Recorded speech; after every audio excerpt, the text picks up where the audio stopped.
কি অবস্থা ভাই? প্রমোশন পাওয়ার পরই তো এই প্রথম স্যালারি ঢুকবে নাকি? আজকে প্রথম স্যালারি ঢুকছে। ভাই তাইলে তো আজকে ভালোই খাওয়া দাওয়া হইব নাকি? ভাই, তা আজকে একটু ভালোই খাওয়া দাওয়া হইব। তা কত ঢুকছে ভাই স্যালারি?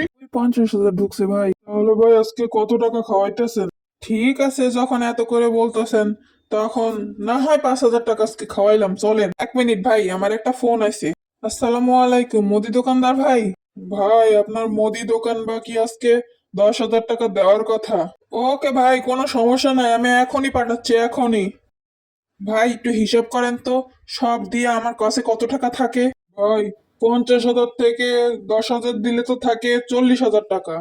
বাবা লিমন, আজকে তো বাসা ভাড়ার 15,000 টাকা দেওয়ার কথা। ভাই, 15,000 মাইনাস করলে তো থাকে 25,000 টাকা। কিন্তু মনে কইরা ফ্রিজের ইএমআই দিয়ে আসো। ওই 12,000 মাইনাস করলে থাকে 13,000 টাকা। ও আচ্ছা, কারেন্ট বিল, পানি বিল, গ্যাস বিল। ও আচ্ছা, কালকে দিবনি, কালকে দিবনি। আরো মাইনাস 2500, তাহলে থাকে 7,000 টাকা। হ্যালো, বলো। একটু নেটওয়ার্কের সমস্যা করতেছে, বলো বলো।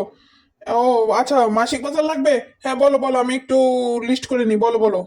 মাছ, মাছ 1500, ডিম 300, ডিম, মাংস, মাংস 2,000, ডাল 200, চাল, চাল 1 বস্তা 1500, কাঁচা বাজার, কাঁচা বাজার 1,000, তেল, তেল 5 লিটার 850। আচ্ছা ঠিক আছে, আমি সবকিছু লিস্ট করে নিছি। তুমি চিন্তা করো না, আমি আসার সময় সবকিছু নিয়ে আসবো না। আরে চিন্তা করো না, আমি তো আজকে স্যালারি পেয়েছি না। ভাই চলেন, বাকি যা টাকা আছে সব দিয়ে আপনার আজকে খাওয়াবো, মন বইরে আজকে খাওয়াবো, চলেন চলেন। ভাই, আপনি খাওয়াবেন? হাতে খাওয়াবো না আজকে? স্যালারি পাইছি প্রমোশনের পর, খাওয়াবো না, চলেন। আরে হালার পুত, সব কিছু দেনা দিয়ে আপনি আরো 5,000 টাকা দেনা দেনা।